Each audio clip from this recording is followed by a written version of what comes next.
या ना आत या.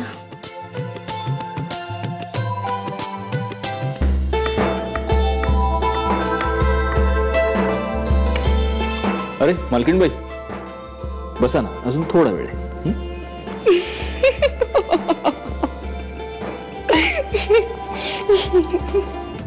हॅलो माधव, प्रिया बोलतेय. काय नाही, सगळं व्यवस्थित आहे ना विचारायला फोन केला. हा म्हणजे तुमच्या मालकीणबाई पहिल्यांदा आल्यात ना तिकडे, म्हणून म्हटलं. तेच ना, मालकीनबाई पहिल्यांदा यायला आणि खानसामा आजारी पडायला एकच गाठ पडली बघा. हो का?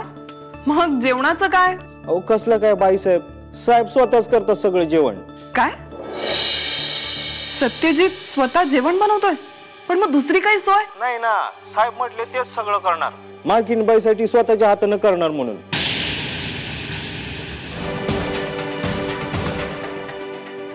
म्हणजे जाऊ मी?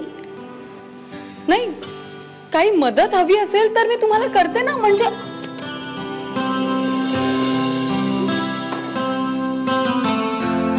हे बघ, तू तिकडे गेलीस ना तर तू काय करायला काय सांगता येत नाही बघ. आत्या, काहीही जरी झालं ना तरी मला तिकडे जायचंच आहे आणि बघायचंय तिकडे नेमकं काय चाललंय.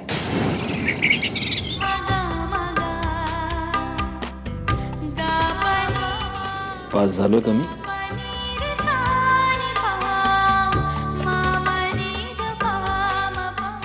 एकशे 1%. अहो, तुमचे ते मित्र नाही आले?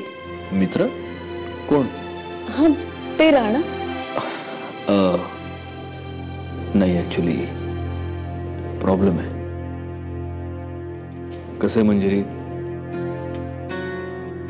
मी आणि राणा कितीही चांगले मित्र असलो तरी आम्ही दोघं कधीच एका टेबलवर जेवायला बसत नाही. अच्छा. जेव.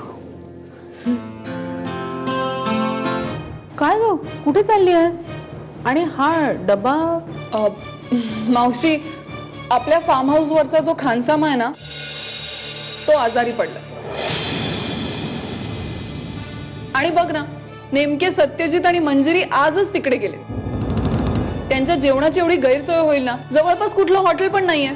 आणि तुला सत्यजित माहिती ना, इकडचं तिकडचं अजिबात खाणार नाही. म्हणून म्हटलं आपण डबा घेऊन जावं. बरं झालं बाई, पण जा आता लवकर जा. त्याची जेवणाची वेळ टळली ना तर तो जेवणार नाही मुलगा. खरंच. हा राणा. अच्छा, हा राणा. ये. काय राणा, कसं आहेस? आवडल्या का आमच्या बाईसाहेब? अगं तू घाबरतेस काय? ओळख करून दिली ना तुझी राणाशी आता. राणा, आज वेळ नाही बाबा, आज मॅडम साठी वेळ ठेवलाय. घेऊन जायला.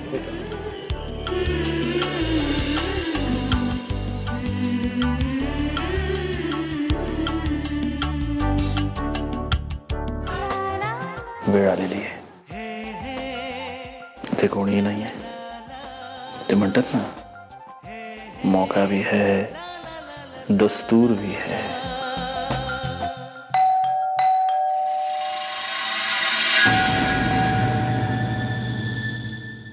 इथे कोण आलंय आता मरायला?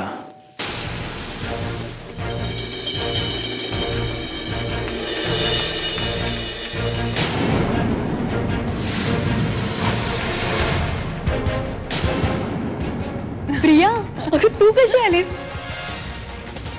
खूप छान सरप्राईज दिलंस तू मला. हो ना. तू का आलीस इथे?